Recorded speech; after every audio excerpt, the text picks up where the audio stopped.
Boa noite, gente. Graça e paz. Bem, muito obrigado por você estar aqui conosco, por você estar nos visitando. Eu louvo a Deus por sua vida. Eu queria chamar as crianças para a gente poder orar e para elas poderem ir para a escolinha. Então, eu já estava lembrando, já desde o início, para eu não esquecer. Chamar o pastor Paulo. O pastor Paulo abandonou a gente por um tempo, né? Então eu vou estar dizendo para vocês, quando ele está vindo orar aqui, que ainda está vivo, tá, gente? É só para vocês saberem que ele está vivo. Paulo tem sido um fiel escudeiro em São José dos Campos, tem nos ajudado muito na plantação de São José dos Campos, tem trabalhado arduamente. Por isso que às vezes ele não pode vir até aqui, ele fica lá para cuidar da plantação. E hoje então eu vou chamar ele para orar só para você saber que ele está vivo. Olha, nós vamos orar. Tudo bem, Maria? Tudo bem vocês? Só estou olhando vocês, que semana que vem eu vou fazer a chamada de novo.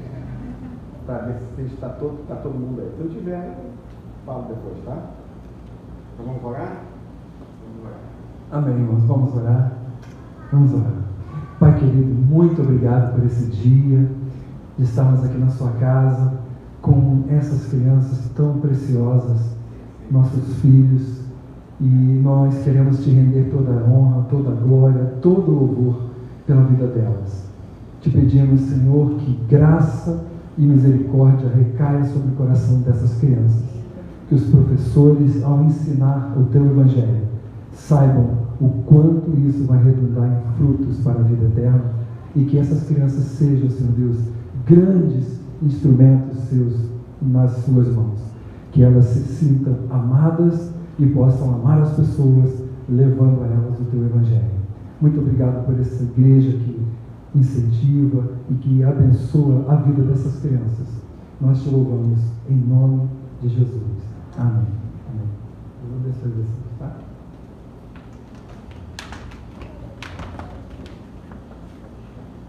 Abra a sua Bíblia em João capítulo 17, do verso 20 ao verso 26. Semana passada eu falei sobre o avivamento da comunidade. Foi a primeira parte do sermão. Hoje nós estamos falando sobre a segunda parte do sermão sobre o avivamento da comunidade. Nós estamos, para você que está chegando agora, numa série sobre avivamento, onde avivamento é quando Deus visita uma igreja, quando Deus de forma especial age em nossas vidas.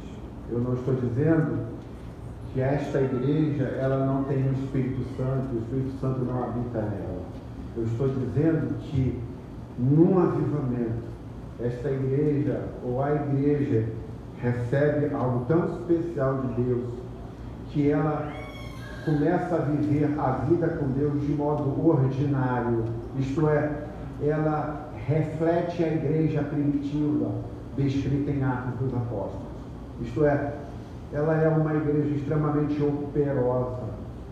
Então eu tenho falado das marcas de uma igreja que está debaixo de um avivamento.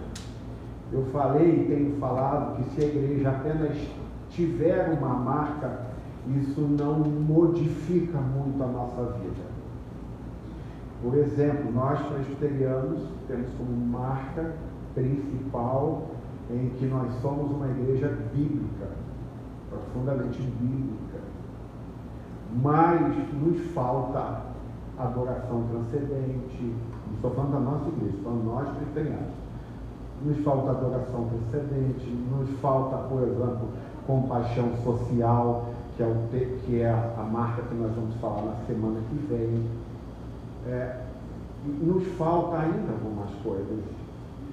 Então, uma igreja que está sendo visitada pelo Espírito Santo, ela tem essas marcas em comum, agindo de modo comum nela, de modo que essas 5 marcas estão presente na vida da igreja nesse exato momento. Então, por isso que eu falei, imagine uma igreja presbiteriana, ela ser forte biblicamente, mas você vem aqui, nós não temos uma adoração transcendente, nós não temos compaixão social, nós não somos amorosos uns com os outros. Os nossos amigos não cristãos, quando chegarem aqui, vão olhar para nós, como eles podem saber tanto da Bíblia, mas eles não são amorosos conosco, eles cantam como se estivessem cantando para ninguém, e eles então não têm compaixão com os pobres. Eles olham para nós e dizem assim, tem alguma coisa errada, algo não é real. Então, uma igreja que está sendo avivada, ela reúne essas marcas, que são as marcas ordinárias da igreja primitiva, onde ela tinha compaixão social, onde elas estavam sempre aos pés dos apóstolos, aprendendo doutrina, teologia. Por isso que já em breve, o pastor Tiago, que está aqui conosco, nós já vamos começar o nosso CTM de novo, e eu espero sinceramente que o teu desejo seja, eu preciso aprender mais de Deus, eu preciso aprender mais sobre a palavra. Para quê? Para que o Evangelho de Jesus Cristo seja anunciado. Então, hoje eu estou falando sobre uma dessas marcas, que é, nós falamos sobre avivamento da verdade, hoje nós estamos falando sobre avivamento da comunidade. Semana que vem eu vou falar sobre o avivamento da compaixão social, quando é como a igreja se envolve com as pessoas menos favorecidas. Quem é teu próximo? Então, eu oro para que hoje a gente feche essa parte da comunidade, lembrando que eu estou falando que, embora eu não seja um professor, eu estou fazendo essa série como se fosse um. E aí eu sou meio que um fake nisso, porque eu não sou professor.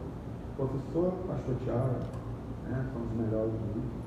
Eu não sou, eu sou meio esculhambado nessas coisas. Meu papel mais é profético dentro da igreja, nesse sentido, se você quiser enquadrar dentro dos dois. Mas, vamos ler o texto para que a gente possa entender. Na semana passada eu comecei a falar sobre isso. Então, eu vou já te conectar para que você não fique perdido. Bem, João 17, do verso 20 ao 26. Eu queria convidar vocês a ficar de pé. Você sabe que eu não sou muito comum para ler isso. Porque às vezes a igreja é um senta, levanta, que é uma loucura. Mas esta igreja está tão bela nesta noite, tem estado muito bela nas noites, que eu queria ouvir a voz de vocês lendo as Escrituras Sagradas. Eu vou ler os versos pares e vocês vão ler os versos ímpares. Fechado? Está dando para enxergar aqui? Tem algum ceguinho aí? Está dando? O Alê está enxergando. Está não? Alê está mal. Mas aí é problema do Alê, né? Alê é surreal aqui. Ele está aqui, não conseguiu ler o negócio ali. Então pedir que o Alê enxergue de lá é um milagre, né? É só o Alê ou tem mais gente que não está enxergando? Tem um monte de gente não enxergando. Então, se você não enxergar, abre aí no seu telefone, conecta ele. João 17, do verso 20 a 26. Deixa eu ler os versos pares. Não te peço apenas por estes discípulos, mas também por todos que creram em mim por meio da mensagem deles. Minha oração é que todos eles sejam um, como nós somos um, como tu estás em mim, Pai, e eu estou em ti, que eles estejam em nós, para que o mundo creia que tu me enviaste. Eu dei a eles a glória que tu me deste, para que sejam um, como nós somos um. Eu estou neles e tu estás em mim, que eles experimentem unidade perfeita, para que todo mundo saiba que tu me enviaste e que nos amas tanto quero que os que me deste estejam comigo onde eu estou. Então eles verão a glória, verão toda a glória que me deste, porque me amaste antes mesmo do princípio do mundo. Pai justo, o mundo não te conhece, mas eu te conheço, e estes discípulos sabem que tu me enviaste. Eu revelei teu nome a eles e continuarei a fazê-lo. Então teu amor por mim estará neles e eu estarei neles. Vamos orar? Pai, vela por tua palavra. Obrigado por ela, Senhor. Quebranta o nosso coração para sermos obedientes a ela. Age sobre a nossa vida, aviva-nos, Senhor. A igreja hoje, contemporânea, precisa ser avivada, Senhor. Nós estamos vendo como este mundo está. Nós estamos saindo de uma pandemia, nós estamos no meio de uma guerra, pode se tornar uma guerra a níveis mundiais. Nós estamos vendo que o Senhor se aproxima cada vez mais de vir buscar o seu povo. E nós pedimos, Senhor, que o Senhor nos prepare e avive a sua obra em nós. Que este mundo veja uma igreja que não é um fake. Que este mundo veja uma igreja que de fato ama, onde os crentes se amam, Senhor. Que este mundo veja uma igreja que é capaz de se arrepender e seja capaz de perdoar, seja capaz de exortar uns aos outros, de incentivar uns aos outros, seja capaz de carregar os fardos uns dos outros. Essa é a minha oração nesta noite. Portanto, Senhor, vem com teu Espírito sobre nós, passeie em nosso meio, que o Senhor possa falar de modo que o nosso coração possa dizer: Senhor, eis-me aqui, trabalha no meu coração, me perdoe, que haja em nós o entendimento do que é ser uma comunidade cheia do Espírito Santo, Senhor. Faz isso conosco, vela por tua palavra, age de modo eficaz por meio do teu Espírito Santo, salvando pessoas aqui nesta noite. Essa é a minha oração em nome de Jesus. Amém e amém. Você pode sentar. Semana passada eu falei, só para que você se conecte rapidamente, que eu não, mesmo se eu quisesse, eu não poderia chegar para vocês e simplesmente dizer o seguinte: gente, a partir de hoje eu quero pedir a vocês que vocês façam de tudo para se unirem, serem uma igreja que amem uns aos outros, seja uma igreja que cuidem uns dos outros. Eu não poderia chamar o pastor Tiago aqui, o pastor Paulo, o pastor Alessandro, e dizer: vamos fazer um projeto, um planejamento para que essa igreja seja uma igreja amorosa e que se ame completamente. Falei na semana passada que isso não é possível a menos que o Espírito Santo seja derramado sobre a igreja. O apóstolo Paulo, eu disse na semana passada em Efésios capítulo 4, eu disse que o apóstolo Paulo exorta a igreja para lutar pela humanidade, para a unidade, para permanecerem unidos. O verbo a palavra que o apóstolo Paulo usa é permanecer. Significa que você só faz com que algo permaneça se esse algo já foi te dado.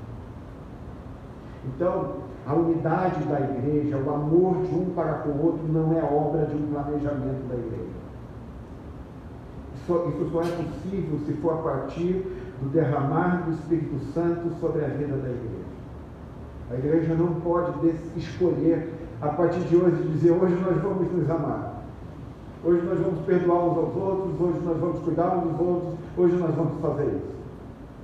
Porque a Bíblia diz, e o texto que nós lemos diz, que a menos que o Espírito Santo seja derramado sobre nós, isso não é possível acontecer. Então, a unidade da igreja, o amor entre nós é algo que nos é dado. não é algo que é construído, algo que é derramado sobre nós. E aí sim, depois de ser dado a nós, o apóstolo Paulo diz que nós devemos lutar para manter o vínculo da paz na comunidade, para que nós possamos ser pessoas unidas, pessoas que vivam debaixo daquilo que a Bíblia diz. Portanto, até isso acontecer, nós ainda vamos ter gente na comunidade que não perdoa o outro. Nós ainda vamos ter gente na comunidade que está pecando e está errando e não se arrepende. Nós ainda vamos ter gente na comunidade que justifica os seus pecados. E a gente ainda vai ter gente na comunidade que justifica porque que não perdoa.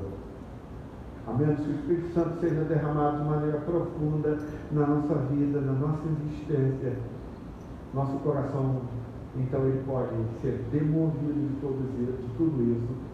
E aí sim nós podemos viver nessa comunidade avivada, onde, como diz o texto que nós lemos, o mundo vai ver e vai dizer assim: que igreja incrível, que pessoas incríveis, eu nunca vi uma comunidade assim. Portanto, semana passada eu falei que eu estou há 20 anos nesta igreja e nunca vi alguém do mundo dizer que esta igreja é uma igreja incrível, que é uma igreja amorosa, que é uma igreja que perdoa uns aos outros. Não só nunca ouvi desta igreja, mas nunca ouvi de nenhuma igreja da nossa cidade. Por quê? Porque a menos que o Espírito Santo seja derramado sobre nós, o mundo nunca vai ver em nós aquilo que Jesus Cristo, em João 17, está nos chamando a viver. Por isso o Senhor Jesus diz que o mundo só vai entender o amor do Pai e da Trindade quando ela vê em nós o amor com que nós nos amamos. Não é isso que diz João capítulo 17? Portanto, o que nós vemos, e que eu tenho ouvido ao longo dos 20 anos que eu estou pastoreando esta igreja, é que a IPB Atos é uma igreja legal. Ela não tem luz preta, mas é legal. E o que eu ouço também das nossas igrejas que estão em São Paulo são igrejas legais. Mas não tenho ouvido os nossos amigos não cristãos dizerem: eu nunca vi uma comunidade como aquela, onde as pessoas amam-se uma às outras incrivelmente. Ali a gente tem a plena percepção que Deus habita no meio deles. Então, quando nós começarmos a ouvir isso, é porque nós estamos debaixo de um grande avivamento. De um grande avivamento. Agora, quais são os fundamentos da unidade? Como é, o que a Bíblia fala sobre essa igreja que é vista pelos incrédulos como uma igreja incrível, diferente de todas elas? Primeira coisa, eu não coloquei nada aí, tá bom? Então hoje é dia de você gravar ou anotar, sei lá o que você vai fazer, mas eu espero que isso seja importante para você. Os fundamentos de uma comunidade avivada primeiro, é que ela tem uma experiência comum com Cristo. Gente, no verso 23, eu não sei se está aí, talvez a gente possa colocar, mas no verso 23 diz assim: eu estou neles e tu estás em mim. Isto é, eu falei semana passada que há um episódio da construção do templo no Antigo Testamento, que a ordem de Deus é que as pedras para a construção do templo fossem feitas e talhadas fora do templo. E a ordem de Deus é que no templo essas pedras fossem encaixadas e não poderia haver um barulho de um martelo, de uma batidinha sequer. O templo deveria ser construído em pleno silêncio. E as pedras eram talhadas na pedreira, fora do templo, Então, quando a Bíblia diz que nós devemos estar unidos em Cristo, é um entendimento que é Cristo que nos encaixa, é Cristo que nos une, é Cristo que gera arrependimento em nós, é Cristo que traz uma humilde ousadia no nosso coração, é Cristo que pode criar em nós uma psicologia única, isto é, uma mentalidade de perdão, de arrependimento, de amor, de ousadia. Por isso que os cristãos fazem como Paulo diz, que nós temos um tipo, e nós devemos ter um tipo de unidade e lutar por ela para que ela nunca se deteriore na nossa vida. Por quê? Porque é Cristo que nos une. O apóstolo Paulo diz que nós estamos unidos e nos unimos por causa de Cristo Jesus. Cristo é a razão da nossa fé. Segundo princípio de uma igreja, segundo ponto de uma igreja fundamentada, que tem como fundamentos o Evangelho, uma igreja que está sendo avivada, ela tem, segundo, objetivos complementares. Deixa eu mostrar isso para vocês. No verso 21 diz assim, verso 21 diz: minha oração é que todos eles sejam um, como nós, Trindade, tá? Como nós, Trindade. Como tu estás em mim, Pai, eu estou em ti. Que eles estejam em nós para que o mundo creia que tu me enviaste. Olha que verso fantástico. Então, aqui eu vou só dar uma parte para vocês e eu vou explicar para você o que é objetivos complementares de uma igreja que está vivendo debaixo de um avivamento. Eu preciso falar um pouco sobre dons com vocês hoje agora. Se nós quisermos desenvolver nesta igreja, experimentar a unidade na nossa igreja, que é o corpo de Cristo, como eu tenho falado, cada um de vocês tem que saber o papel de vocês aqui. Cada um. Se vocês entrarem todo domingo por lá e irem embora, nós nunca vamos entender o que significa essa unidade em Cristo. Então, eu não sei se você já sentiu a falta do seu dedo mindinho, mas experimente quebrá-lo e imobilizá-lo. Você vai perceber então a importância do seu dedo mindinho quando ele faz falta na nossa vida. Então a Bíblia diz para nós que nós não podemos funcionar como corpo até que cada um de vocês tenha a ideia do papel de vocês no corpo. Nós nunca vamos ser um corpo. A igreja presbiteriana Atos São Gonçalo nunca vai entender o que é uma igreja unida, única, como o corpo de Cristo, se cada um de vocês não saberem qual é a missão, qual é o papel de vocês nesta igreja. Agora, talvez você esteja perguntando, mas o que é dom, pastor Cláudio? O que é dom? Há 4 livros que falam especificamente sobre dons espirituais. 1 Coríntios capítulo 12, e depois o capítulo 14, Efésios capítulo 4, Romanos capítulo 12 e 1 Pedro capítulo 4.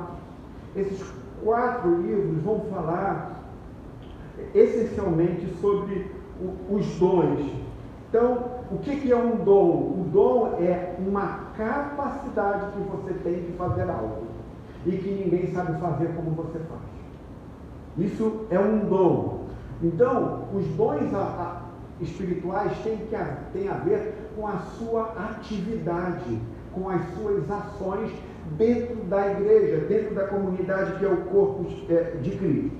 Você precisa fazer uma distinção entre dons espirituais e frutos do Espírito. Dons é aquilo que você faz e frutos do Espírito é aquilo que você é.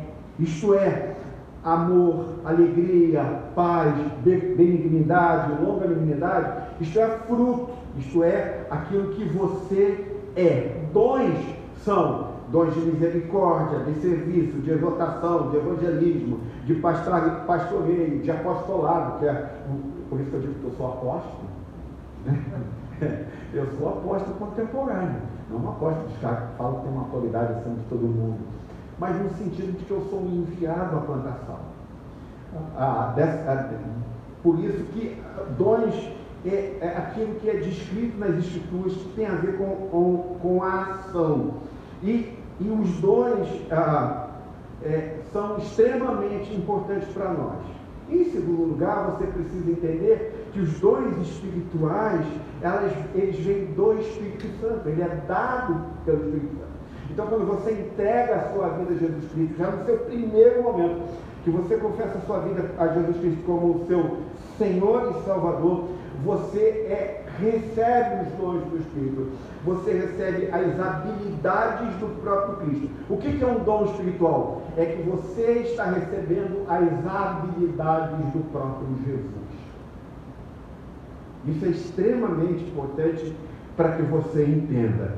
Por isso que quando Jesus estava aqui na terra, ele disse que nós faríamos as obras maiores do que ele mesmo fez. Por quê? Porque o dom é justamente isso, Deus derramar sobre a igreja, sobre cada um de vocês, as habilidades do próprio Jesus. Por exemplo, nos dito em Efésios capítulo 4, que quando Jesus Cristo sobe ao céu, ele se senta à direita do Pai e faz o quê? E dá dons aos homens. Efésios capítulo 4 vai dizer isso. Isto é, Jesus Cristo reserva suas próprias habilidades para nós, para mim e para você. E isso significa que as habilidades ministeriais e espirituais de Cristo Jesus, elas estão espalhadas no mundo inteiro, sobre todas aquelas pessoas que pertencem a Jesus Cristo. Isto é uma imagem de um mosaico. Não sei se você já viu um mosaico. São José dos Campos, a gente vê mosaico toda hora, porque cada esquina tem uma igreja católica. E as igrejas católicas lá têm mosaicos belíssimos. Belíssimos. Um mosaico tão que são aqueles vidrinhos se encaixando. Então, essa é a imagem do que Jesus Cristo está fazendo por meio da sua igreja. Então, a Bíblia nos ensina que juntos nós podemos fazer melhor. Lembre-se que a cultura contemporânea, ela nos incentiva a você fazer sozinho. Igreja onde tem gente que só quer fazer as coisas sozinho, vai para terminar sozinho. Não faz diferença. Então a nossa cultura sempre incentiva. Incentiva o quê? A você construir a sua vida sozinho. Você e mais ninguém.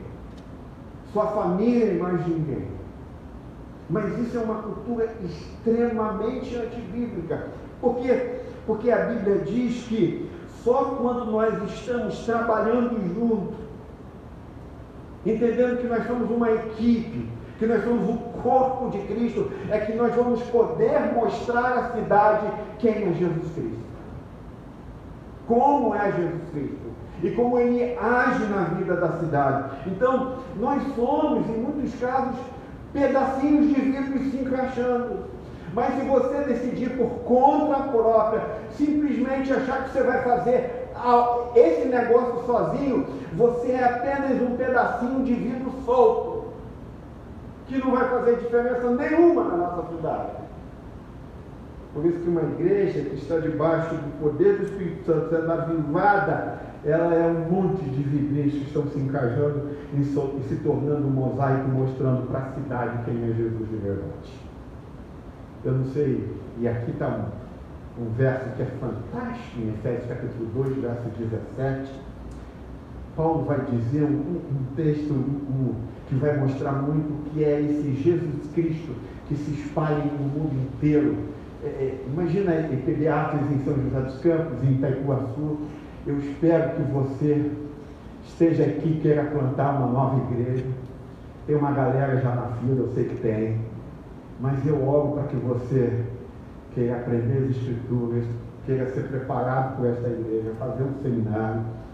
E lembre-se que você não vai ser chamado para plantar a igreja quando terminar o seminário, quando você começa o seminário. Porque a gente sabe, quando Deus te chama, a gente já quer botar você na guerra. Só que a nossa oração, que a gente possa conseguir fazer isso debaixo da vontade dele, de tudo que ele quer. Mas em Efésios 2,17, Paulo vai dizer uma coisa que é muito interessante, não está aí, mas diz assim, Paulo está falando aos irmãos de Éfeso, está dizendo assim, ele veio e anunciou paz a vocês que estavam longe e paz aos que estavam certo. Deixa eu fazer uma pergunta para você, onde vocês acham que fica Éfeso? Quem sabe? Let's go, guys! Vocês sabem, você sabe. Éfeso fica na Turquia, gente. Jesus pregou alguma vez na Turquia? Olha o que Paulo diz, verso 2, verso 17. Ele veio, Jesus, e anunciou a paz a vocês que estavam longe de perto. Alguma vez Jesus foi à Turquia, gente? Ele só pregou na Palestina. O contexto de pregação de Jesus é na Palestina. Jesus nunca esteve na Turquia. O que Paulo está dizendo é que alguém foi lá e pregou o Evangelho do nosso Senhor Jesus Cristo. Pregou a paz para os irmãos de Éfeso. Alguém foi naquela cidade e usou os seus dons, comunicou a palavra de Deus, usando os dons do Espírito Santo, sendo cheio do Espírito Santo. E essa pessoa que anuncia o Evangelho da paz é como se fosse o próprio Jesus anunciando, porque Jesus Cristo agora está no mundo através de nós. Essa é a expressão mais bela de João 17, dizendo que é uma comunidade que se une e que tem objetivos complementares. É isso que é uma igreja onde ela está usando os seus dons. Então, o texto quer nos dizer, e o apóstolo Paulo quer nos dizer sobre os dons, que foi uma parte que eu dei na minha mensagem de hoje, é que se todos os dons estiverem funcionando, nós vamos ter um mosaico, e se nós não tivermos os dons funcionando, nós não vamos ter o mosaico funcionando. Isto é, você precisa descobrir e saber o que Deus te chamou para fazer neste lugar. Amém, gente? Você entende o que eu estou falando?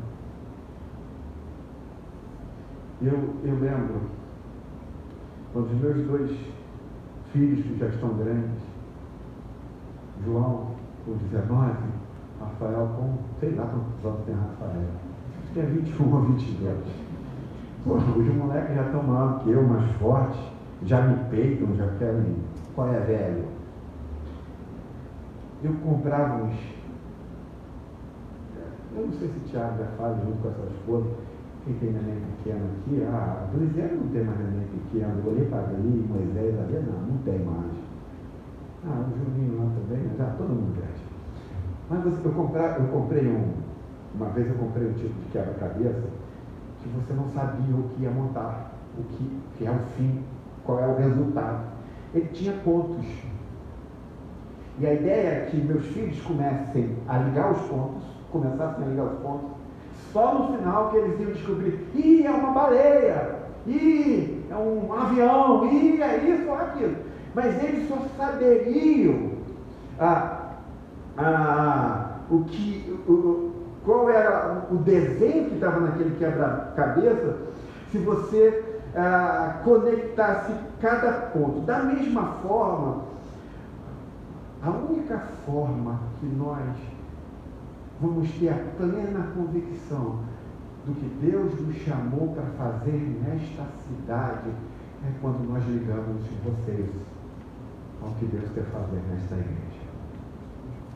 Deixa eu explicar isso para você, porque para mim isso é de vital importância para você entender Por que na igreja nós vivemos ditaduras ou porque na igreja a gente vive uma democracia em certos aspectos?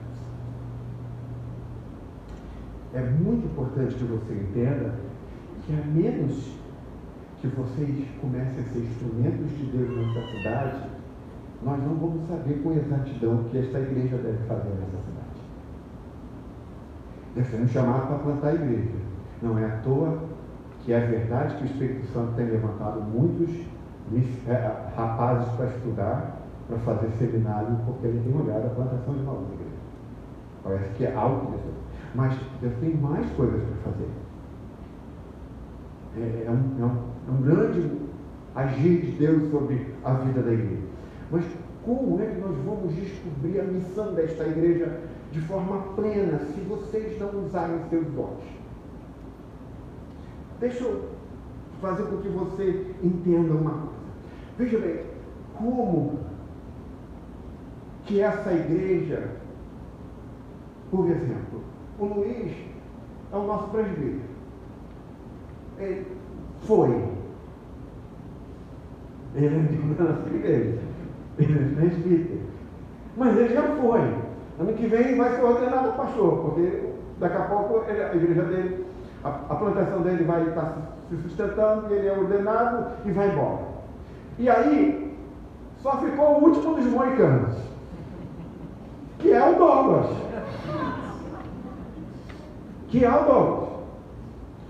Como é que nós vamos descobrir os presbíteros desta igreja? Tem duas maneiras. O pastor pastoreia. Deixa isso na mão do pastor, o problema dele. Ditadura. Ou então, vamos fazer a democracia. A gente pega a Douglas, pega o pastor Alessandro, pega o pastor Tiago, pega o pastor Paulo, vamos sentar aqui. Vamos escolher um cara que se encaixa aqui para ser um presbítero da igreja. E aí a gente faz um ponto democrático. E aí a gente começa a olhar cabeça por cabeça de vocês. Deixa eu ver lá eu não lembro o nome de ninguém aqui. Olha aqui, eu sou um peixinho mesmo, né? Mas imagine que a gente comece a olhar para vocês. O Paulo de Jesus. Paulo é diácono. Não, vamos olhar Paulo. Vamos olhar lá o Moisés, vamos olhar lá o Axel, vamos olhar lá o João, vamos olhar isso. Aí a gente começa aqui a mexer. Mas preste atenção. Se de repente você entende que Deus está te chamando para algo, e aí você está nesta comunidade, chegou aqui, e você começa a amar a palavra de Deus. Você começa a estudá-la.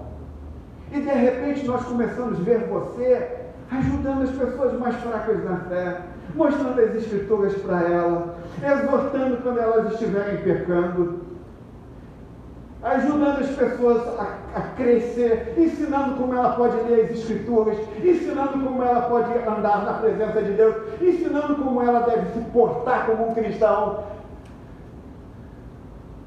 O que acontece?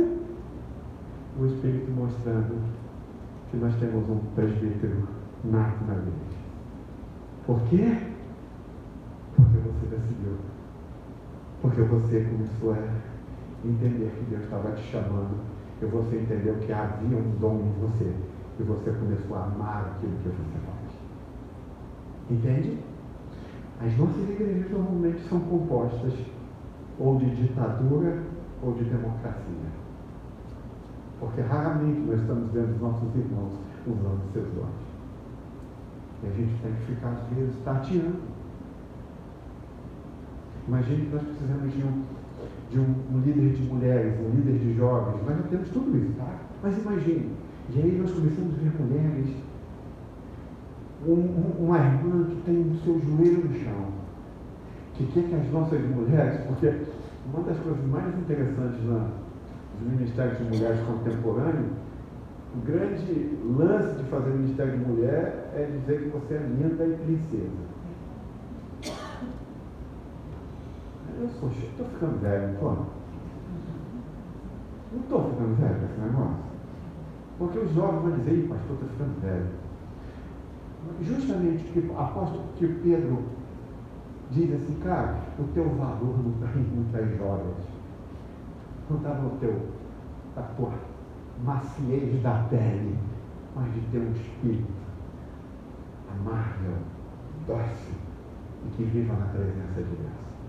O pastor está dizendo que você não deve se maquiar, não deve fazer isso. Mas a igreja contemporânea começou a pensar em mulheres nesses aspectos. Gente, olha, por favor, mulheres, malhem, pintem o cabelo, a unha e tudo mais. Mas a sua beleza principal não é essa. Então imagine que a gente encontre uma mulher aqui, sarada, magra, de boa, mas a gente vê que ela está com o joelho no chão. Que de vez em quando ela está ajudando mulheres, que de vez em quando ela está ensinando a palavra às mulheres. E aí, em vez do nosso conselho reunir aqui democraticamente para escolher um líder de mulher, a gente já sabe que já existe. Por quê? Por quê? Porque ela resolveu usar seus dons, seu instrumento de Deus para a comunidade. Então, como que a gente decide como escolher alguém na comunidade? Como a gente decide? Isto é, quando todos nós sabemos quais são os nossos dons, quando a gente sabe qual é o nosso ministério, quando a gente sabe o que Deus chamou a gente para fazer, então nós começamos a nos juntar, a conectar, a sermos um tipo de mosaico, a ser um projeto perfeito de que a igreja deve fazer. E aí a gente já descobre a nossa missão na cidade. E a gente descobre, então, olha, nós temos uma mulher que é incrível, uns caras que amam a palavra, esses são os nossos presbíteros. Olha, nós temos uns caras aqui que amam o Ministério de Misericórdia, que vai fazer ação social junto com a nossa cidade para ajudar os mais necessitados. Olha, nós temos um cara aqui que adora isso aqui. Aí a gente está dizendo, então a gente não senta para fazer planejamento nesse sentido, mas a gente só diz assim, Deus, vamos que vamos, porque esse é o nosso chamado. Por quê? Porque vocês resolveram usar os seus dons. A minha oração, quando a gente está falando, é que você entenda que nenhuma igreja pode ligar os pontos, a menos que nós tenhamos pessoas nesta igreja que comecem a dizer, eu fui chamado por Deus para fazer isso. Quantos sabem o que Deus chamou vocês para fazer? Ninguém. Deus te chamou para algo. Entenda isso. Você precisa entender que você foi chamado para fazer alguma coisa. Mas se você não sabe o que você foi chamado para fazer, você precisa descobrir isso. E quando descobrir isso, você precisa se comprometer com isso. Agora, talvez você esteja perguntando, pastor, como eu encontro meus dons? Como eu faço isso? Bem, semana passada eu falei de 3 pessoas que olham uma situação de uma comunidade e as 3 pessoas olham para uma comunidade com perspectivas diferentes. Isto é, se você olhar para esta igreja e dizendo assim, a igreja é muito desorganizada, tudo que ela faz nunca tem começo, início e fim, então o seu dom é administração. Então você vai dizer, eu quero usar meus dons para esta igreja. A igreja entrou em planejamento de plantação de igreja, mas ela não sabe se organizar devidamente para a plantação, então eu vou ajudar nisso. Vamos dizer que você está olhando assim, a igreja presbiteriana Atos não evangeliza. Aí você olha assim, pastor, sabe qual é o problema dessa igreja? Que ela não evangeliza. Já pode descobrir que seu dom é evangelismo. Então, você vai ajudar no evangelismo. Essa igreja não tem preocupação social. Aí porque um monte de pessoas passando necessidade, a gente não faz nada por elas. O teu dom, essa é uma das maneiras de descobrir qual é o seu dom. Uma outra forma de você descobrir o seu dom é você começando no departamento infantil, indo para os jovens, indo para o multimídia, vindo para o louvor, e você indo tateando até que você ao estar em determinado ministério, o ministério de misericórdia, você dizer assim, aqui eu estou em casa, aqui é o meu lugar, eu quero ser um instrumento de Deus aqui. Então, você lentamente, pouco a pouco, vem ver o que Deus, como Deus está abençoando a sua vida, o que é bom e o que é eficaz na sua vida. Lembre-se que o dom do Espírito Santo não é uma habilidade que você recebeu na sua vida. É algo especial dado pelo próprio Deus, ok? Então, terceiro e último princípio de hoje, então a gente, quando uma igreja está sendo avivada, ela é avivada pelos seguintes fundamentos. Ela está unida em Cristo e ela tem objetivos complementares. Terceiro e último princípio, ela tem uma comunicação boa, ela tem uma comunicação amorosa e ela tem uma comunicação verdadeira. Olha o que Jesus Cristo diz no texto que nós lemos, que a menos que o mundo veja o amor na igreja, o mundo não saberá que Deus enviou Jesus Cristo. Olha que negócio doido esse negócio. Então, isso significa que o amor nos nossos relacionamentos deve ser visível. Extremamente visível. Tem que significar que as pessoas que vêm na nossa igreja ou ouvem alguma coisa da nossa igreja possam dizer de nós que é incrível o nosso amor uns pelos outros. E não só uns pelos outros. O amor é incrível por cada pessoa que chega nessa comunidade. Eles se sentem completamente amados e acolhidos. Então, por isso que eu disse que eu estou há 20 anos nesta igreja e que ninguém, até onde que eu saiba, está falando sobre nós dessa forma. Que nós somos uma igreja extremamente amorosa, que o nosso amor é incrível, que nós nos amamos completamente. Não só, nunca ouvi isso da nossa igreja, nem de nenhuma igreja nessa cidade. Mas o que Jesus está dizendo é que o mundo tem o direito de descartar a gente até que veja isso em nós. Os nossos amigos têm todo o direito de não comungar conosco, não viver e não entregar sua vida a Jesus Cristo simplesmente pelo modo do qual nós vivemos. O que Jesus Cristo está dizendo é que cada amigo seu tem o direito de nos descartar. Se o que nós estamos fazendo aqui tem a ver só com blá blá blá e não com uma vida real. Vocês entendem o que é o Evangelho?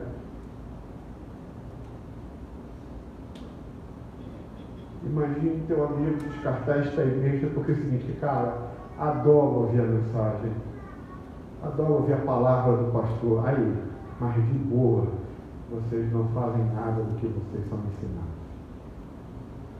E ele então nos descarta. E Jesus Cristo, ele tem todo o direito de fazer isso. Então, o texto que nós lemos fala sobre esse amor na igreja de Jesus, que nós devemos ter. E uma das formas desse amor acontecer na nossa igreja é que nós precisamos falar a verdade em amor. E quando nós falamos a verdade em amor, é uma das formas de nós resumirmos todas as leis de Deus para o relacionamento. O apóstolo Paulo diz que nós devemos fazer isso. Então a Bíblia, por exemplo, nos ensina com relação aos relacionamentos que nós devemos exortar uns aos outros diariamente. Exortar uns aos outros diariamente. Por que a Bíblia diz que nós devemos exortar uns aos outros diariamente? É para que vocês não endureçam o seu coração. Quando a Bíblia fala da exortação no meio da igreja, E quando a Bíblia chama que os cristãos possam exortar uns aos outros, eu sei que às vezes isso não dá para acontecer diariamente, mas a gente pode fazer isso pelo menos regularmente. É preciso que nós tenhamos irmãos na igreja que nos exortem, porque eles vão dizer: olha, se você continuar na sua vida que você está tendo com Deus, você vai pecar. Teu coração está sendo endurecido. Você está permitindo que entre no seu coração coisas que não deveriam entrar. Por isso que a Bíblia diz que nós devemos, uma igreja que está debaixo desse relacionamento amoroso, é uma igreja que exorta diariamente. Nós devemos cuidar uns dos outros. Por isso que eu lembro que antigamente, eu não sei se você é daquela época, mas dizia que quando a gente estava num relacionamento com a comunidade bem frágil, eu lembro que os idosos na minha igreja, por exemplo, eles falavam assim: olha o graveto fora da fogueira, apaga. Isso é uma forma de dizer para mim, naquela época: teu coração está ficando endurecido. Teu coração está ficando longe do Senhor. Então a Bíblia diz que nós devemos fazer isso. A Bíblia também diz que nós devemos admoestar uns aos outros. Eu não sei se você já teve um amigo cristão que era idiota. Toda igreja tem um monte de idiota. Eu não estou falando de idiota no serviço, na perspectiva down, não, tá, gente? Eu estou falando daquela pessoa de mente fechada, que você não consegue ajudá-la. É aquela pessoa que afasta todo mundo dela. Você já viu? Tem gente na igreja que é assim, muita gente assim, que parece que não sabem ser amadas. E é aquele tipo de pessoa que você tenta se aproximar, mas o cara pegou um pouco de espinho ali. Eu sei que essa igreja não tem quase ninguém assim,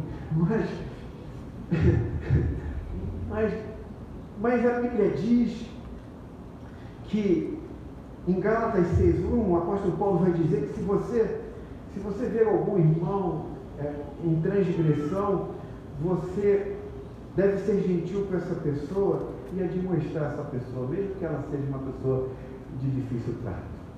Então, isto é uma marca de uma igreja amorosa, de comunicação boa, de comunicação amorosa. Confessar seus pecados uns aos outros. Gente, eu estou sendo bem professoral. A pergunta que eu faço aqui nesta noite é: você tem alguém que você confessa seus pecados? A Bíblia diz que você sempre tem que ter alguém dentro da comunidade que confessa seus pecados. Só qual o problema da igreja contemporânea? Que o culto passou a ser um teatro. Vocês sentam aqui, eu falo e depois vão embora.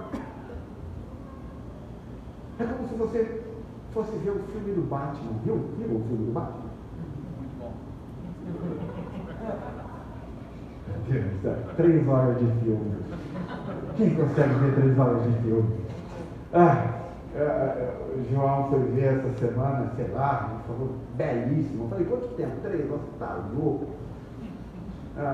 Mas sabe o que a Bíblia está dizendo? É que a gente não pode permitir que este lugar seja um teatro. Esse lugar, gente, é um lugar que se chama, que a Bíblia intitulou como casa de oração, como um lugar de amigos, como um lugar onde pessoas confessam seus pecados uns aos outros. Então, a Bíblia diz que nós devemos fazer isso, confessar nossos pecados. Você deve, não é qualquer uma pessoa, tá bom? Você não vai chegar aqui: você é meu irmão, vou confessar meus pecados. Não, a Bíblia diz que você deve escolher algum irmão, procurar algum irmão que você possa confessar seu pecado. Uma outra marca de uma igreja que tem uma comunicação amorosa, boa e saudável, é essa igreja que leva os fardos uns dos outros. Levar fardos uns dos outros não tem a ver com aspectos emocionais. A gente acha que levar fardos uns dos outros são apenas aspectos emocionais, porque nós estamos na era da psicologia. Na era da psicologia, fardo se tornou aspectos emocionais.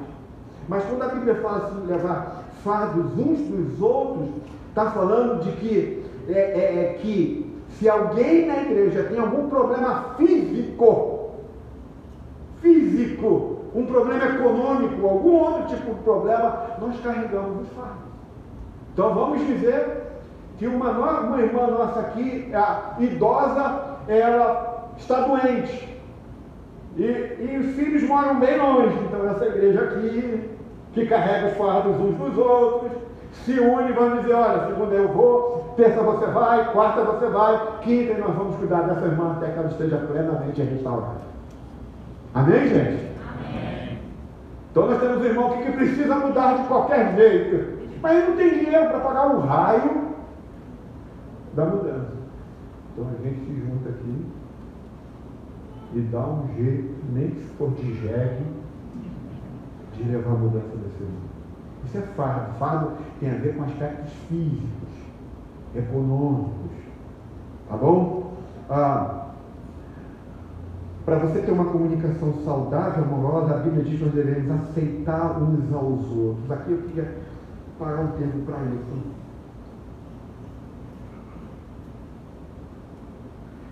Sabe, para mim, uma coisa mais odiosa numa igreja do que nós temos uma igreja onde há pessoas, não estou falando que eu estou odiando pessoas, tá? Para mim não há nada mais odioso do que eu encontrar numa igreja pessoas que se recusam a se associar com pessoas de outras classes. Eu odeio. Imagine você entrando nesta igreja e você dizendo assim, aquele irmão ali não. Ele não parece comigo, ele não mora no mesmo lugar que eu, não tem carro como eu tenho, ele não tem o nível social que eu tenho. Ou então olha para aquele outro grupo ali e fala assim, não, aquela pessoa ali não, aquele pessoal ali não, esse não. Então, o que é mundanismo, gente, na igreja? A gente sempre acha que mundanismo na igreja é quando nós não fumamos, não bebemos, não fazemos nada disso. A gente sempre acha que mundanismo é isso.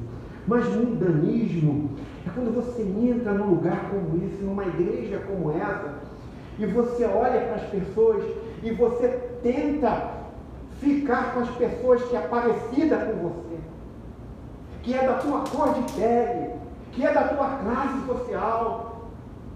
Isso é mundanismo, você ficar com pessoas que simplesmente se vestem como você, que tem o mesmo dinheiro na conta. Sabe, é você se negar a se reunir ou estar com pessoas que você possa dizer, eles não são do meu tipo. A Bíblia chama isso de mundanismo. A Escritura diz que é profundamente mundano você entrar numa igreja sem que você tenha uma mentalidade de servo, sem que você chegue aqui e diga assim, eu quero poder usar minha vida para servir a todos nesta igreja, seja branco, seja negro, seja pobre, seja rico, seja o que for, eu quero ser um servo do Evangelho neste lugar. Entende, gente? Isso é mundanismo. Então, como é que você... Não é possível que a gente ainda possa entrar numa igreja e ainda querer garantir os tipos de pessoas que eu vou gostar. Você quer ver se isso está acontecendo aqui? É se você simplesmente sai do seu mesmo grupo sempre. Esta igreja é mundana se estiver fazendo isso. Eu não estou negando aqui que nós temos afinidades. Eu não sou tolo, imbecil até certo ponto. Eu sou burro. Mas imbecil não. Eu não estou negando afinidades. Né? Como você, às vezes, se identifica para alguns momentos, mas está com certo tipo de pessoa. Mas você entrar dentro de uma comunidade e você escolher os tipos de pessoas que você vai ficar. Você entrar dentro de uma comunidade e não desejar ser um servo, e não desejar construir relacionamentos novos, cristãos. Não é nada mais mundano como isso, gente. Os relacionamentos devem ser extremamente imprescindíveis na nossa vida quando ele é descrito à luz do Evangelho. Eu lembro, eu falei aqui, acho que esses dias eu falei isso, que a gente não pode fazer isso. Mas lá atrás, quando a gente ia participar do sacramento da ceia do Senhor, na minha igreja lá atrás, na comunidade evangélica, eu já participei da comunidade evangélica, a gente pegava os elementos da ceia e a gente ia lá com o irmão. Cada domingo a gente ficava com o irmão. Cara, eu quero comungar com você, eu quero saber quem você é. Eu quero construir relacionamentos de servo uns com os outros. Isso é um evangelho. Então, se você costuma sempre estar na sua casa, aquela mesma galera, aquele mesmo perfil, você ainda não entendeu o que é relacionamento à luz do Evangelho. Eu preciso que você entenda. Bem,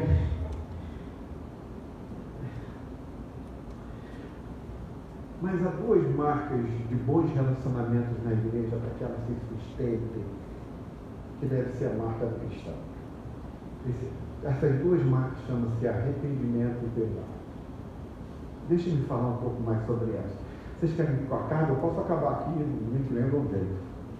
Ou dá para aguentar mais um pouco? Eu sempre demoro mesmo. O que é arrependimento?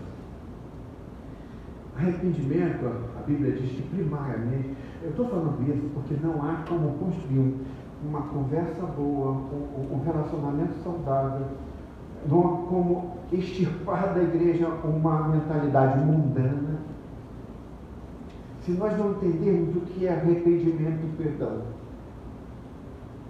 Então, arrependimento, segundo a Bíblia, é quando você admite diante de Deus, diante do Senhor, o mal, o pecado que você praticou em si.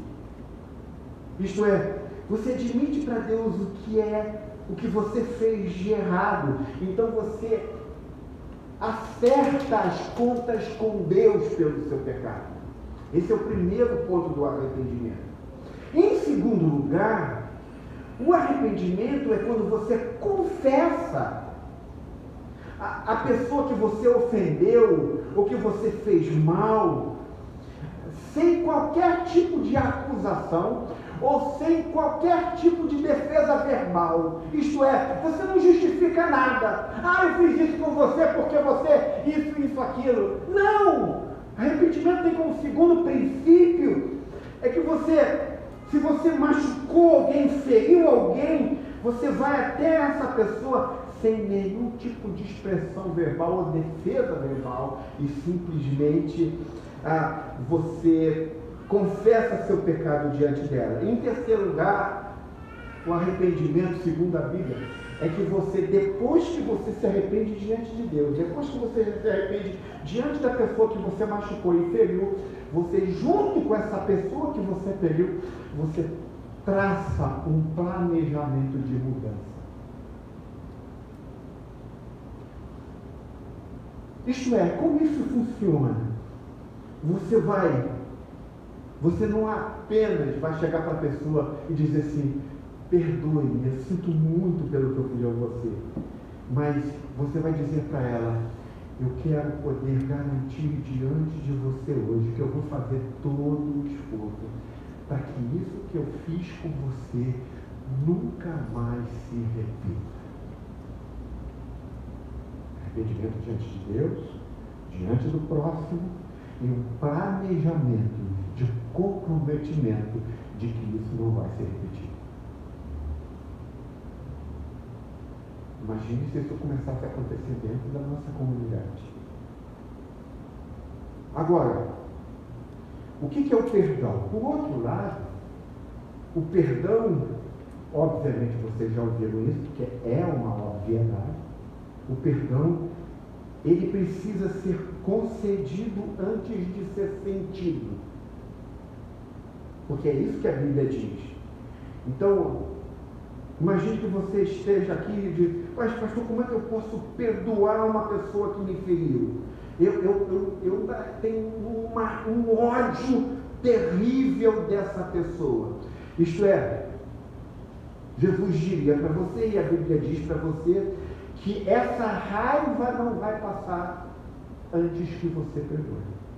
Isto é, a raiva só passa se você concede perdão. O perdão sempre é concedido antes de você ter qualquer sentimento diferente. Então, muita gente diz assim: mas eu ainda estou com ódio dele, é porque você ainda não perdoou. Porque quando você concede o perdão, obviamente a raiva vai passar, porque você precisa perdoá-lo. Então você não sente o perdão a menos que você conceda o perdão. Então é impossível que isso aconteça. Eu não sei se você já leu Marcos capítulo 11, verso 25, que diz que se você tem algo contra alguém, você deve fazer o quê? Perdoar. É isso que diz Marcos, capítulo 11, 25. Não diz para você esperar uma pessoa vir até você, confessar pecado, fazer. Ele diz que antes de qualquer coisa você deve perdoar. Conceder perdão é a melhor coisa que você pode fazer na sua vida. Por isso que a Bíblia diz que o perdão é basicamente muito simples. Extremamente simples. Por quê? Porque a palavra perdão significa não responsabilizar a pessoa o que ela fez com você. Tirar a responsabilidade dela. Você assume a responsabilidade. Por isso que Cristo, na cruz do Calvário, quando Ele nos perdoa, Ele assumiu todos os nossos pecados. Ele assumiu a responsabilidade dos nossos pecados. Ele não imputa sobre nós os nossos pecados. Ele pega os nossos pecados e assume. Então, o perdão é quando você não responsabiliza mais as pessoas com o que ela fez com você. Agora, existem duas perspectivas diferentes do perdão. Eu preciso lhe dizer isso, porque se eu parar aqui o sermão, vocês vão sair daqui isolados.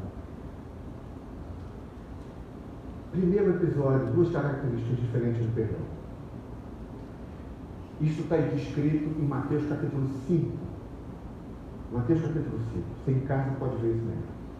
Imagine que você chega aqui na igreja e descobriu que tem uma pessoa que está muito chateada com você, ou chateado com você.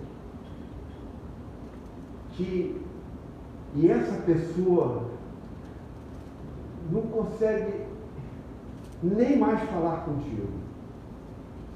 E aí chega algum irmão da igreja e fala assim: olha, fulano está muito irritado com você. Ele disse que você feriu muito a ele. E aí você olha: mas gente, eu não tenho a mínima ideia do que eu fiz com esse irmão. Por que ele está irritado comigo? Por que ele está chateado comigo?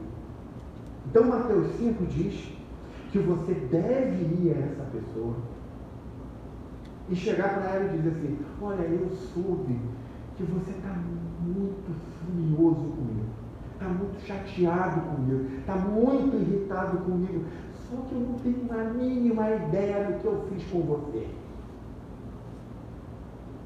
Aí, e fica quieto. Aí essa pessoa que diz que está furiosa com você vai começar a dizer tudo que você fez. Tudo.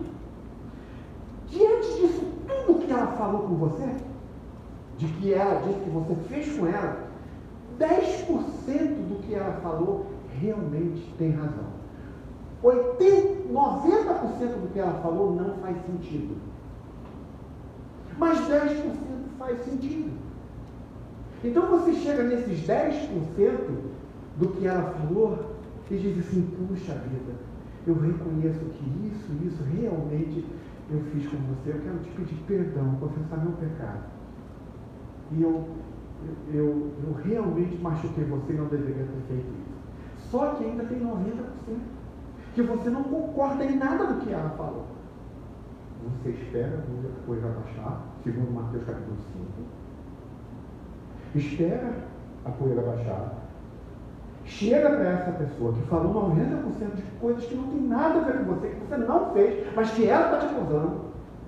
E você chega para ela e diz assim: olha, mas eu discordo disso. Eu não fiz isso com você. Você está dizendo que eu fiz isso. A poeira tem que abaixar, tá? Eu fiz isso. Eu não fiz isso com você. Aquilo que você falou que eu fiz, isso realmente eu fiz, e eu confessei meu pecado a você. Mas isso que você está falando sobre mim não é real. Eu não fiz isso com você. Eu jamais teria feito isso com você. Aí você expõe tudo isso para ela. Você mostra isso para ela. E imagine que nesse momento, essa pessoa, depois de você falar tudo com você, fica extremamente irritada com você. Raivosa com você, porque você discordou desses 90% que ela achou que você tinha feito e você mostrou para ela que não fez. Como é que você vai lidar com isso? Mateus capítulo 5, por isso que eu estou falando de relacionamento da igreja. Por isso que eu estou sendo professor Rafa. Mateus, a Bíblia diz que você precisa aprender a usar o princípio da mula de Balaão. Alguém já ouviu o princípio de Balaão aqui? Da mula de Balaão? Balaão, ele está sendo convocado pelos moabitas para profetizar contra o povo de Deus. Lembra do episódio? E aí a mula está levando Balaão. E Deus, para impedir que Balaão fizesse isso, manda um anjo com o quê? Com uma espada. O negócio é para passar o serão para Balaão. Acabar com o desgraçado Balaão, como diz a Bíblia. A mula, quando vê o anjo com a espada para acabar com Balaão, ela muda de lugar. Isto é, a mula está salvando a vida de Balaão. E ele o que faz com a mula? Chicoteia a mula. Mais uma vez. E ele passa. Depois vem a segunda vez. Fala o anjo com a faca, vai bum, no Balaão. O que a mula faz? Ele vai dizer um anjo de Balaão para a mula. Chega, faz isso a terceira vez. Na terceira vez, o que acontece? Deus abre os olhos de Balaão e vê o anjo com uma espada. A mula está dizendo para Balaão: cara, eu estou te livrando da morte. E você não está vendo nada. Sabe o que isso a Bíblia quer dizer para nós e vocês sobre relação de perdão? Que é bastante simples. É que muitas vezes, dentro de uma comunidade, Deus vai usar uma mula de Balaão para alertar sobre seus pecados. Deus vai usar alguém que 90% erra com relação a você, mas que 10% ela acerta perfeitamente. É porque Deus quer que você ouça o que você não está ouvindo, porque seus olhos estão cegos. Então, às vezes, Deus usa pessoas nesse princípio de mula de Balaão. Toda mundo, ninguém vai começar a chamar todo mundo aqui de mula de Balaão, não. Pelo amor de Deus. Mas preste atenção numa coisa. Às vezes, sabe, gente, dentro de uma igreja, nós não estamos vendo coisas que Deus está vendo. Então Deus usa uma pessoa de muito difícil trato, como uma mula de Balaão, para falar coisas que nós não estamos conseguindo ouvir. Então, o que Deus está querendo falar conosco? É que Deus está dizendo para mim, para você, é que 10% de pecado ainda é uma trave no seu olho. E Deus não quer que você viva com uma trave no seu olho. Porque às vezes a gente pensa que uma pessoa está irritada conosco e acertou 10% de nós do que a gente fez e errou 90%, e a gente diz, e a gente não consegue ouvir Deus. E Deus está dizendo para mim, para você, que esses 10% que essa pessoa acertou, é para a gente entender que 10% é uma trave na vida do cristão. E que nós precisamos entender que se essa trave continuar nos nossos olhos, na perspectiva de outras pessoas, isso será uma viga nos nossos olhos. Então, gente,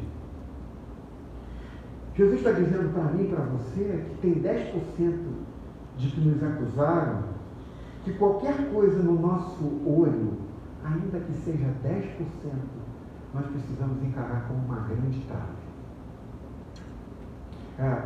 Como algo muito grande na nossa vida. Ainda que a pessoa esteja dizendo apenas 10% certo sobre a nossa vida, Deus está dizendo para você que esses 10% ainda é uma trave e você deve confessar isso em arrependimento. E a Bíblia diz que isso é perdão. Mas quanto a essa pessoa, vamos dizer que você diz para essa, você fala para ela tudo e diz que 90% que ela disse você não concorda, e ela fica muito irritada com você e sai de perto de você, a Bíblia diz que você deve se afastar dela. A Bíblia diz que você precisa olhar essa pessoa apenas como alguém que foi usada por Deus, para que você não permaneça com uma trave no seu olho. Mas você deve se afastar dela, porque ela continua mantendo uma posição enganosa sobre você. Então você tem que se afastar. Entende? Como isso funciona nas escrituras de relacionamentos bons e saudáveis. Isso tudo é lidado por meio do Evangelho. Então, eu quero pedir a vocês que uma igreja que está sendo avivada por Deus, ela entende o que significa arrependimento. Eu vou terminar com uma ilustração. É por isso que nós estamos planejando nesta igreja grupo pequeno. Eu vou te dizer por que para eu terminar. Sabe, um dos grandes desafios que nós temos na nossa igreja é grupo pequeno. Eu espero que o pastor Tiago consiga resolver isso para nós. E com a ajuda de vocês. Presta atenção. Porque nós estamos falando de uma igreja avivada, de relacionamentos. Anos atrás, quando John Wesley e George Whitefield, eles, ao pregar o Evangelho, eles tiveram um grande avivamento. Milhões e milhões de pessoas se converteram a Jesus Cristo. E quando eles viram milhões e milhões de pessoas se convertendo ao cristianismo, eles fizeram a seguinte pergunta: o que eu faço com eles? O que nós vamos fazer com eles? Tanto Wesley como Whitefield fez isso. Então eles tomaram uma decisão de fazer com que as pessoas fossem agrupadas de 10 em 10. Foi o método dele. A gente acha que o grupo pequeno é coisa da agora, da igreja contemporânea, né? Mas o Whitefield e o Wesley que começaram isso lá atrás. Então, eles começaram classes e grupos de 10 pessoas. E a ordem de Wesley e Whitefield foi o seguinte: vocês vão se reunir de 10 em 10 na casa de um de vocês. O que vocês vão fazer nesse lugar? Vocês vão abrir o coração de vocês, dizer o que está no coração de vocês, vocês vão ajudar uns aos outros e vocês vão orar uns pelos outros. Lembre-se que John Wesley no Whitefield está falando de uma igreja episcopal. Olha, porque senão a gente pode sofrer de anacronismo, como a gente diz, né? A gente quer medir a cultura de uma época a partir de agora. Então, a gente tem lá uma cultura, uma igreja extremamente episcopal. Quando ele fala isso, eles falam isso na igreja episcopal da época, grande parte dos líderes da igreja se opuseram a isso. O que esses líderes fizeram? Eles começaram a dizer, não só os líderes, algumas pessoas da igreja começaram a dizer, olha, cara, a minha fé é minha fé. A religião, nas palavras do passado, é um assunto privado. Eu quero sim vir aqui e eu quero ouvir a palavra, eu quero pregar a palavra, eu quero vir adorar, eu quero vir cantar, mas eu não tenho que ir na casa de ninguém, sentar com ninguém, derramar meu coração, falar dos meus pecados, dizer das coisas que estão acontecendo na minha vida, pedir oração. Eu não quero fazer isso. Por quê? Porque a minha fé é a minha fé, a minha vida é a minha vida, ninguém tem que saber da minha vida. John Wesley, simplesmente em resposta a essas pessoas, aos líderes da igreja, e algumas pessoas que disseram, eu não vou para casa de ninguém, eu não vou falar do que eu estou passando, eu não vou falar disso, eu não vou falar daquilo.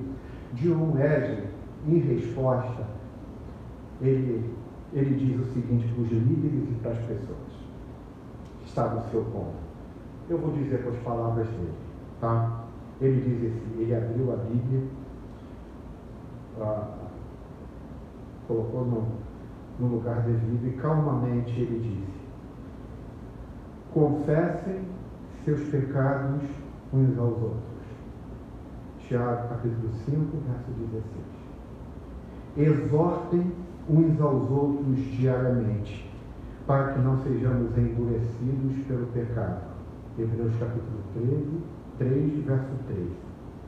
Ensinem e admoestem uns aos outros em sabedoria. Colossenses capítulo 3, verso 16. Estimulem uns aos outros ao amor e às boas obras. Hebreus capítulo 10, verso 24. Levem as cargas uns dos outros. Gálatas capítulo 6, verso 2. Alegrai-vos com os que se alegram, chorai com os que choram. Romanos capítulo 12, verso 15. Agora, se vocês não se reunirem para fazer essas coisas, quando elas serão feitas? Ele faz essa pergunta.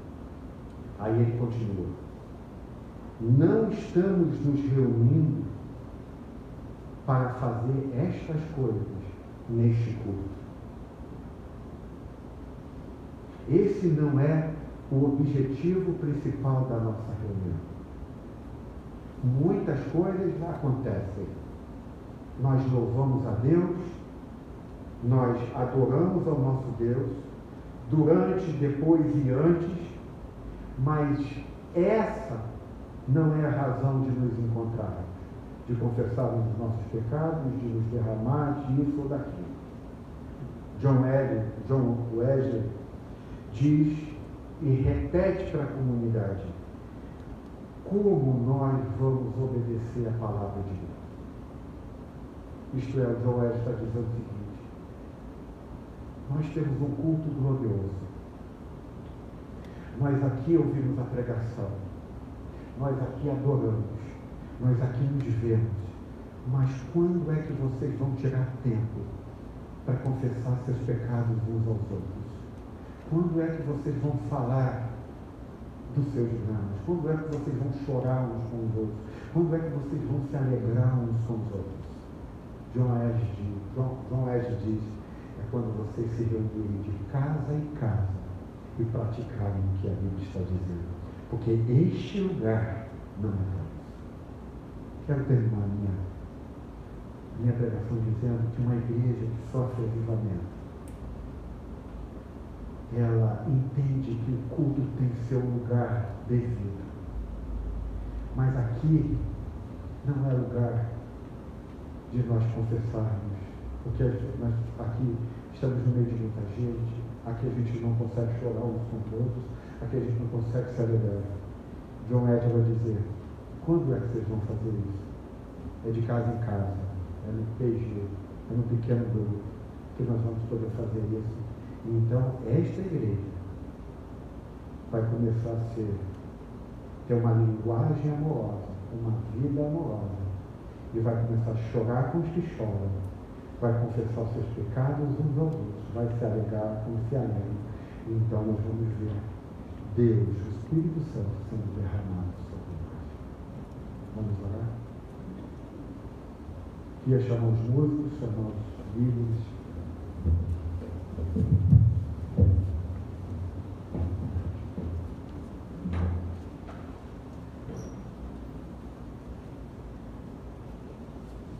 Incline a sua cabeça.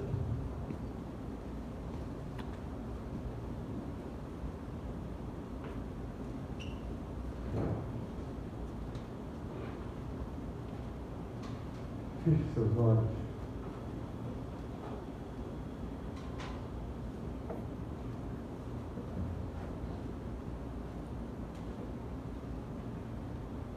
O sacramento do Senhor é Jesus nos dizendo que essa comunidade amorosa, unida, só é possível a partir do que Ele fez na cruz do Calvário por nós. Este é o meu corpo partido por vós, e este é o meu sangue que foi derramado por vós, o sangue da nova aliança. É a partir do que eu fiz na cruz do Calvário, diz o Senhor, é que vocês vão aprender a chorar uns com os outros, a fortalecer-nos aos outros, a derramar-se um com o outro, a perdoar, se arrepender. Peça ao Senhor hoje: Senhor, me dá um coração de servo. Derrama do teu Espírito sobre a minha vida. Talvez você esteja aqui e diga assim: puxa, Deus, eu tenho sentido o meu coração ultimamente com muita raiva, com muita angústia. Peça a Deus para curar o teu coração. Fala: Senhor, eu quero ser teu instrumento nessa igreja. Eu quero poder usar de tudo que o Senhor derramou sobre mim, para que eu possa servir neste lugar. Essa igreja, ela só vai se completar quando você dizer nesta noite: eis-me aqui, Senhor. Eu vou ser um instrumento do Senhor. Eu vou descobrir os meus dons. Perdoe-me por eu ser tão mudando, onde eu escolho com quem eu vou sentar à mesa. Eu escolho com quem vai na minha casa. Pai querido, obrigado por esta noite, pela tua palavra. Às vezes, quando nós olhamos esse texto e pensamos no que é a ordinariedade da igreja primitiva. Era isso que acontecia lá, Senhor. Atos diz que eles partiam pão, que eles adoravam, que eles se amavam, que eles partiam tudo que tinham, distribuíam. Vem, Senhor, e aviva a tua obra na nossa igreja. Porque a gente pode ouvir um sermão desse e dizer: isso é muito utópico. É porque nós estamos muito distantes do Senhor. É porque nós precisamos que o Senhor fenda os céus. É porque nós precisamos que o Senhor desça até nós. e quebrante o nosso coração, que entenda que só há uma pessoa perfeita neste lugar, nesta noite, e essa pessoa é Jesus de Nazaré. Que todos nós somos pessoas que estão sendo feitas na pedreira, que todos nós estamos sendo moldados, e que Deus está nos moldando para nos encaixar no templo, para que nós possamos mostrar Jesus Cristo nessa cidade. Senhor, vem sobre nós e abençoa-nos nesta noite, que ao comer do pão e beber do cálice, nós possamos dizer: vem, Senhor Jesus, molda-me, vem no fim dos céus, vem e transforma o meu coração para a glória do teu nome, em nome de Jesus, amém e amém. Enquanto nós adoramos, você pode sair do teu lugar, vir comer do pão e beber.